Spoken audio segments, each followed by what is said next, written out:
وقال النبي صلى الله عليه وسلم خيركم من تعلم القرآن وعلمه. الہی رونق اسلام کے سامان پیدا کر، الہی رونق اسلام کے سامان پیدا کر، دلوں میں مومنوں کے فتح قرآن پیدا کر. صدر محترم، اسٹیج پر رونق افروز بزرگان دین اور حاضرین جلسہ، آج کی اس محفل میں اور آج کے اس مبارک اجلاس میں میرا موضوع سخن دنیا کی سب سے پاکیزہ اور مقدس کتاب قرآن پاک ہے. ہمیں چڑھتے سورج کی طرح یقین ہے کہ اس کا ایک ایک حرف سچا اور صادق ہے.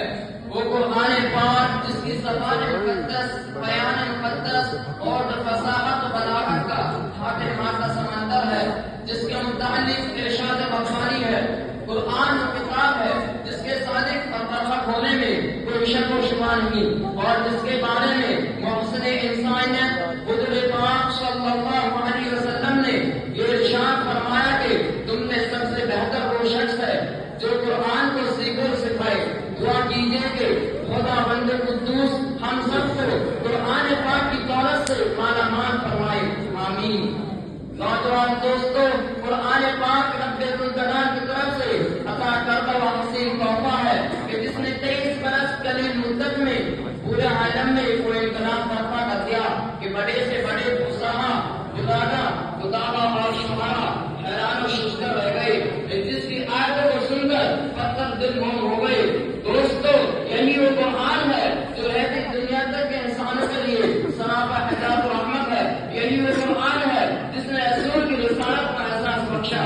یہی وہ قرآن ہے جس نے فصلوں کا گروپ کو تاج کی بخشی. ہماری وہی قرآن ہے جس کی برکت سے جنات و شیاطین کا آسمان پر جانا بند ہوا. یہی وہ قرآن ہے جس کی بدولت محبت کی ابتدا نصیب ہوتی ہے. یہی وہ قرآن ہے جو سچائی اور امانت داری کا درس دیتا ہے. یہی وہ قرآن ہے جس کی بدولت فاروق رضی اللہ عنہ کو ایمان نصیب ہوا. یہی وہ قرآن ہے جس کی نظیر پیش کرنے سے ساری دنیا حاصل رہی. یہی وہ قرآن ہے جس کا مثل پیش کرنے سے عرب کے فصیح و بلیغ زبان دانی کا دعویٰ کرنے والوں نے امید دیکھی. آج کے اس نازک دور میں حفظ کلام پاک کو حدود سمجھا جاتا ہے، اس کے الفاظ رکھنے کو امامت سمجھایا جاتا ہے. کہا جاتا ہے کہ اس کا رکھنا اور بے سمجھ بننا بے سود ہے.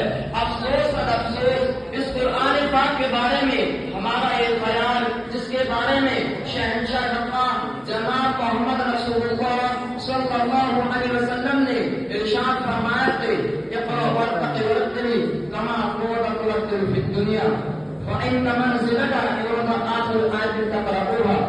قیامت کے دن حافظ قرآن سے کہا جائے گا قرآن پڑھتا جا اور جنت کے درجوں پر چڑھتا جا اور ٹھہر ٹھہر کر پڑھ، جیسا کہ تو دنیا میں ٹھہر ٹھہر کر پڑھا کرتا تھا.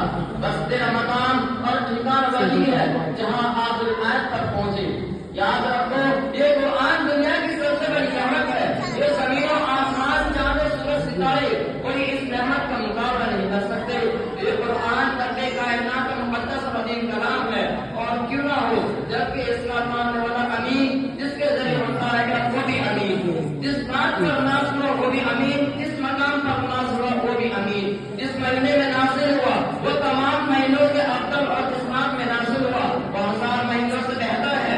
اللہ کا مقدس اور باعث انعام تمام کلاموں سے افضل اور برتر ہے. حدیث پاک میں آتا ہے، فضل کلام اللہ علی سائر کلامی کفضل اللہ علی خلقی. اللہ کے کلام کو سب کلاموں پر ایسی فضیلت ہے جیسے کہ قرآن تعالیٰ شانوں کو تمام مخلوق پر اللہ کا دلارا اور خدا کا پیارا نبی ارشاد فرماتا ہے کہ جس نے قرآن پڑھا اور اس پر عمل کیا اس کے والدین کو کل قیامت کے دن سورج سے زیادہ روشن تاج پہنایا جائے گا. غور کرنے کا مقام ہے کہ جب والدین کو اس گناہ قدر انعام سے نوازا جائے گا تو دل پڑھنے والے کے مقام اور مرتبہ کا کیا عالم ہوگا. حضرات، قیامت کا میدان ہوگا اور ایسے 10 آدمی جن کے لیے جہنم واجب ہو چکی ہوگی.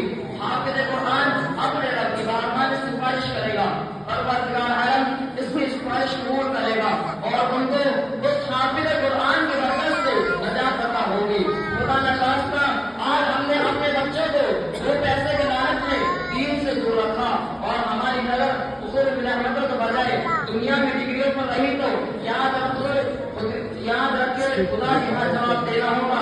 اس لیے پر میں اپنی تقریر کو ختم کرتا ہوں.